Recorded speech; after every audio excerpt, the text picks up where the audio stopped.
Hi viewers, welcome to our channel. ప్రస్తుతం మనతో పాటు సీనియర్ జర్నలిస్ట్ దామ బాలా సార్ వారితో మాట్లాడదాం. నమస్కారం నమస్తే. సార్. జానీ మాస్టర్ మరి ఆరోపణలు వచ్చిన తర్వాత ఎక్కడ కూడా కనబడలేదు, సమాధానం బయటకు వచ్చి చెప్పలేదు. కానీ పారిపోయాడని చెప్పేసి అని అన్నారు. అమెరికాలో ఉన్నారన్నారు, నెల్లూరులో ఉన్నారన్నారు. అయితే ఇప్పుడు ఆయన దొరికాడు పోలీసులకు, అది కూడా లడఖ్లో పోలీసులు పట్టుకున్నారని చెప్పేసి వార్తలు అయితే వినిపిస్తున్నాయి. అండ్ పోలీసులు కూడా బయటకు అనౌన్స్ చేయలేదు, జస్ట్ సీక్రెట్ ప్లేస్లో ఉంచారని కూడా చెప్తున్నారు. మరి లడఖ్ ఆయన ఎలా వెళ్ళారు, మరి పోలీసులు ఎలా పట్టుకున్నారు, మరి ఈ వైరల్ అవుతున్న వార్తల గురించి మీ ఒపీనియన్? జానీ మాస్టర్ ఇప్పటివరకు ఎక్కడ వీడియో చేయడం కానీ దీని మీద తన అభిప్రాయం చెప్పడం కానీ ఏం చేయలేదు. యాక్చువల్గా జానీ మాస్టర్కి ముందే తెలుసు ఈ అమ్మాయి, ఎందుకంటే 2 వారాలకు ముందే తను ఫిల్మ్ ఛాంబర్లో కంప్లైంట్ చేసినప్పుడేమో వర్క్ ప్లేస్ హరాస్మెంట్ మాత్రమే చేసింది. సో అప్పుడు ఫిల్మ్ ఛాంబరు, ఝాన్సీ వీళ్ళందరూ కూడా జానీ మాస్టర్ని కాంటాక్ట్ చేశారు. ఆయన ఒపీనియన్ కూడా తీసుకున్నారు. అంటే ముందుగానే జానీ మాస్టర్కి విషయం అయితే లీక్ అయింది. అందుకని ఈ అమ్మాయి పోలీస్ కంప్లైంట్ ఇవ్వక ముందే జానీ మాస్టరు స్కిప్ అయిపోయినట్టుగా తెలుస్తుంది మనకి. అంటే అతను లాయర్ని సంప్రదించినప్పుడు లాయర్లు ఏమన్నారంటే, ఇది కొంత ఇబ్బందికరమే, నీకు ముందస్తు బెయిల్ వచ్చేది కూడా కష్టమే, నువ్వు కానీ ఇప్పుడు అరెస్ట్ అయినా ఉంటే మాత్రం నీకు త్వరగా బెయిల్ రాదు, కాబట్టి కొంతకాలం పోస్ట్పోన్ చేస్తే ఈ లోపల మ్యానిపులేట్ చేయడానికి ఏమన్నా ట్రై చేయొచ్చు, సో టైం తీసుకుందాము అనేది చెప్పినట్టుగా ఉంది. అందుకని జానీ మాస్టరు ఎక్కడ ఉన్నాడు అనేది ఇప్పుడు రకరకాల పుకార్లు. నిన్న అమెరికాలో ఉన్నాడని నిన్నంత వార్తలు వచ్చాయి. దాని తర్వాత ముంబైలో షూటింగ్లో పాల్గొన్నాడు, ఆ విజువల్స్ అంతా బయటకు వచ్చాయి. దాని తర్వాత నెల్లూరులో ఇతన్ని కొంతమంది దాచిపెట్టారని నిన్న వార్తలు వచ్చాయి. ఇప్పుడు కొత్తగా వస్తున్న వార్త ఏంటంటే, ఇతను లడఖ్కి వెళ్ళాడు, లడఖ్లో ఇతన్ని పట్టుకున్నారు పోలీసులు అని. 4 బృందాలు వెళ్ళాయి, లడఖ్లో ఇతను దొరికాడు అని. లడఖ్కి ఎలా వెళ్ళాడు అంటే కూడా ఇతను, వీళ్ళ భార్య, వీళ్ళ ఫ్రెండ్ ముగ్గురు కలిసి వెళ్ళారు. ఫ్రెండ్ కారులో వెళ్ళాడు. తన కారు, తన సెల్ ఫోన్ ఇవన్నీ ఇక్కడే పడేసి సో ఫ్రెండ్ కారులో వెళ్ళాడు. సో ఫ్రెండ్ కారులో కూడా ఎలా వెళ్ళారంటే, హైదరాబాద్ నుంచి పూణే, పూణే నుంచి గుజరాత్ నుంచి రాజస్థాన్ నుంచి హర్యానా నుంచి పంజాబ్ నుంచి శ్రీనగర్ నుంచి లడఖ్. ఇది రూట్ మ్యాప్ కూడా బయటకు వచ్చింది. సో ఇలా వెళ్ళాడు. ఎందుకంటే ట్రైన్ కానీ ఫ్లైట్లు కానీ ఉపయోగిస్తే ఈజీగా దొరికిపోతాడు కాబట్టి కారు అయితే, అది కూడా ఫ్రెండ్ కారు అయితే తనని ట్రేస్ చేయలేరు అన్నది అతని ప్లాన్ అని చెప్తున్నారు. అందుకని ఇలా ఇన్ని రూట్లు మార్చి వెళ్ళాడు. జనరల్గానే జానీ మాస్టర్ ఏంటంటే అనేక భాషల్లో కొరియోగ్రఫీ చేస్తున్నాడు కాబట్టి తనకి రకరకాల వ్యక్తులు ముంబైలో పరిచయాలు ఇవి ఉన్నాయి. అందువల్ల లడఖ్లో కూడా కొంతమంది పరిచయాలు ఉన్నాయి. రెండోది అతను ముస్లిం కూడా కాబట్టి కొంత జమ్మూ కాశ్మీర్ ముస్లింలతో కూడా కొంత పరిచయాలు వచ్చాయి. ఎందుకంటే ముంబైలో వాళ్ళు కూడా పనిచేస్తున్నారు. అలా అక్కడైతే ఎవరు తను గుర్తు కూడా పట్టరు కాబట్టి అక్కడికి వెళ్ళిపోతే ఇక్కడ తెలుగు రాష్ట్రాల్లో ఎక్కడైనా గుర్తుపడతారు. నెల్లూరులో దాక్కున్నా కూడా కష్టమవుతుంది, ఎవరో ఒకరు చూసే ప్రమాదం ఉంది. అందుకని లడఖ్కి వెళ్ళిపోదామని తను ప్లాన్ చేసినట్టుగా చెప్తున్నారు. బట్ పోలీసులు ఇవాళ పెద్ద కష్టం కాదు పట్టుకోవడం అనేది. ఎందుకంటే వాళ్ళు ఎవరెవరు ఫ్రెండ్స్ ఉన్నారు, ఇతనికి ఎవరు హెల్ప్ చేస్తారు, ఇవన్నీ ఆల్రెడీ తీశారు. మామూలుగా అయితే పోలీసులు బిగినింగ్లో ఇది మనకు తెలుసు, రాయదుర్గంలో ఫస్ట్ అమ్మాయి కంప్లైంట్ ఇచ్చింది, అక్కడ 0 ఎఫ్ఐఆర్ పెట్టారు.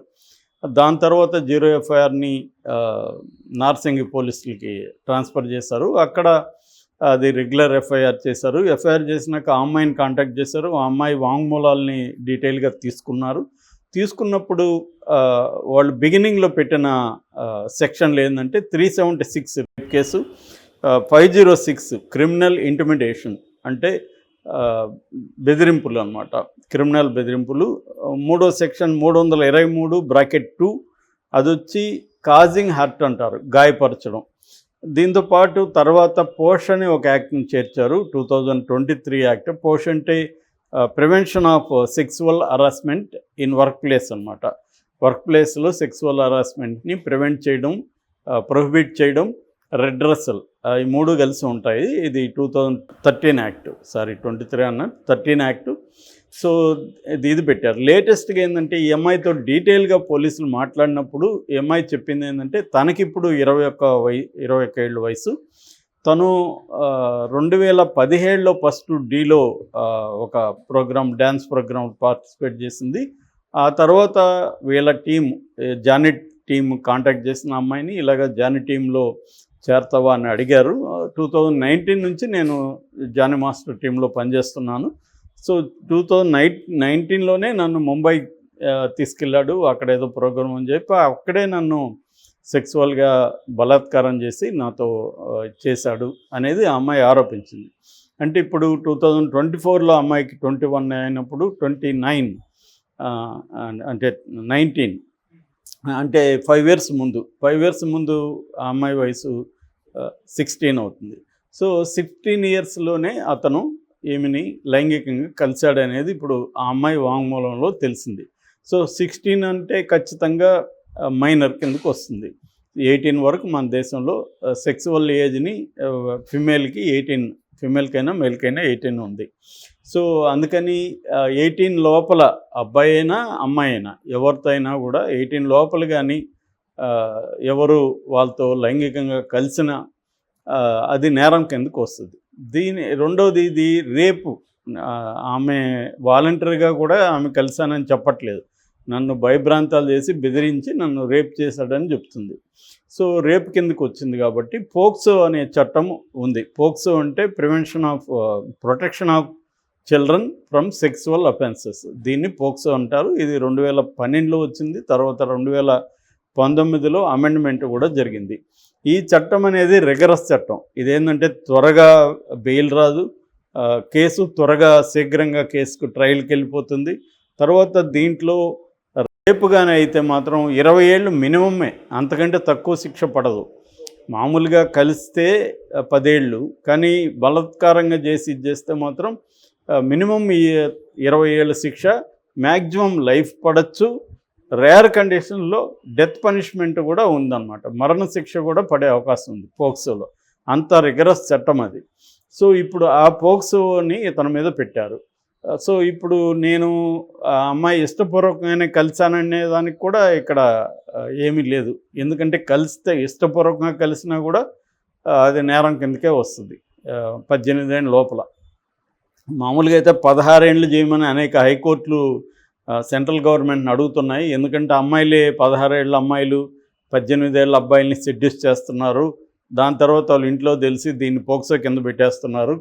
కాబట్టి మీరు ఈ చట్టాన్ని మార్చండి, 16 ఏళ్ళు సెక్సువల్ ఏజ్ చేయండి అని అంటున్నారు, కానీ అది ఇంకా కాలేదు. సో మన సెంట్రల్ గవర్నమెంట్ ఒప్పుకోలేదు. అందువల్ల ఈ విషయంలో పోక్సో పెట్టారు కాబట్టి చాలా సీరియస్గా తీసుకుంటారు. పోక్సో కేసులన్నీ పోలీసులు సీరియస్గా తీసుకుంటారు. దీంట్లో ప్రెజర్స్ వచ్చినా కూడా ముందుకెళ్ళడం అనేది వాళ్ళకి తప్పదు అన్నమాట. ఎందుకంటే వీళ్ళ మీద కూడా వస్తుంది, పోక్సో కేసు పెట్టి ఎందుకు మీరు ఇంత ఉన్నారు. అందుకని వాళ్ళు 4 బృందాలు ఫామ్ అయ్యారని చెప్తున్నారు. ట్రేస్ చేసి లడఖ్లో పట్టుకొని తీసుకొచ్చారని చెప్తున్నారు. అది 1-2 డేస్ వాళ్ళు కంప్లీట్గా వాళ్ళ అధీనంలో పెట్టుకొని కంప్లీట్గా సమాచారాలు రాబట్టి దాని తర్వాత కోర్టుకు ప్రొడ్యూస్ చేసే అవకాశం ఉంది. కోర్టు ప్రొడ్యూస్ చేసిన తర్వాత కూడా మళ్ళీ కస్టడీకి అడుగుతారు వీళ్ళు. సో ఇదేంటంటే ఇప్పుడు ఆరోపణల కిందకి వస్తాయి అంతే. ఆ అమ్మాయి ఆరోపించింది, దీనికి విట్నెస్లు ఏమున్నాయి అనేది కొలాబరేటివ్ విట్నెస్ని ఇప్పుడు తీసుకోవాలి. ప్రత్యక్షంగా ఉండరు ఇట్లాంటి కేసుల్లో. బట్ ఈ అమ్మాయి చెప్పిన ప్లేసు, ఆ హోటల్లో దిగారా లేదా, అక్కడ సీసీటీవీ ఫుటేజీ, ఇవన్నీ కూడా వాళ్ళు కలెక్ట్ చేస్తారు. ఒకవేళ ఇతను నేను అక్కడ ఈ అమ్మాయితో చేయలేదంటే ఇతను నిరూపించుకోవాల్సి ఉంటుంది. కాబట్టి ఇతను బాగానే ఇరుక్కున్నట్టు కనబడుతుంది. అన్లెస్ నేను నిన్న చెప్పినట్టుగా పవన్ కళ్యాణ్ రంగంలో దిగి ఇక్కడ రేవంత్ రెడ్డి ద్వారా కొంతవరకు ఇన్వెస్టిగేషన్ని వీక్ చేయడం ఒక ఆప్షను. రెండో ఆప్షను ఆ అమ్మాయితో సెటిల్ చేసుకోవడం. కానీ ఇప్పుడు ఇది సెటిల్ చేసుకుంటారని చెప్పి అల్లు అర్జున్ రంగంలో దిగాడు. అల్లు అర్జున్ ఏమో ఆ అమ్మాయి వైపు ముందు నుంచే ఉన్నాడని చెప్తున్నారు. ఎందుకంటే ఝాన్సీ మాటల్లో కూడా ఒక పెద్ద హీరో ఈ అమ్మాయికి మేనేజర్ని పంపించి హెల్ప్ చేశాడని. సో పెద్ద హీరో వేరే హీరోకి ఎందుకు అంత ఇంట్రెస్ట్ ఉంటుంది? ఇక్కడ క్లియర్గా మళ్ళీ కూడా అల్లు అర్జున్ నేను ఈ అమ్మాయికి నా సినిమాల్లో అన్నిట్లు ఇస్తాను, మా గీతా ఆర్ట్స్లో అన్నిట్లు ఇస్తాను అని చెప్పాడంటే, నేను నిన్న కూడా చెప్పాను, తన విషయంలో కేసు విషయంలో జరిగినప్పుడేమో అతను మౌనంగా ఉన్నాడు. ఇక్కడికి వచ్చేసరికి అతను ఏదో సేవియర్ ఆఫ్ ద ఉమెన్ లాగా రంగంలో దిగాడు. కాబట్టి ఖచ్చితంగా ఆ అమ్మాయికి సపోర్ట్ అయితే ఉంది పెద్ద హీరో ద్వారా. అందువల్ల ఇప్పుడు పవన్ కళ్యాణ్ వర్సెస్ అల్లు అర్జున్ అనే నెరేటివ్ బయటకు వచ్చింది. పవన్ కళ్యాణ్ దీన్ని ఎంత సీరియస్గా చేస్తాడనేది చూడాలి. ఎందుకంటే పవన్ కళ్యాణ్కి ఒకవేళ బ్యాక్ ఫైర్ అయితే ఇబ్బంది అవుతుంది ఈ కేసులో.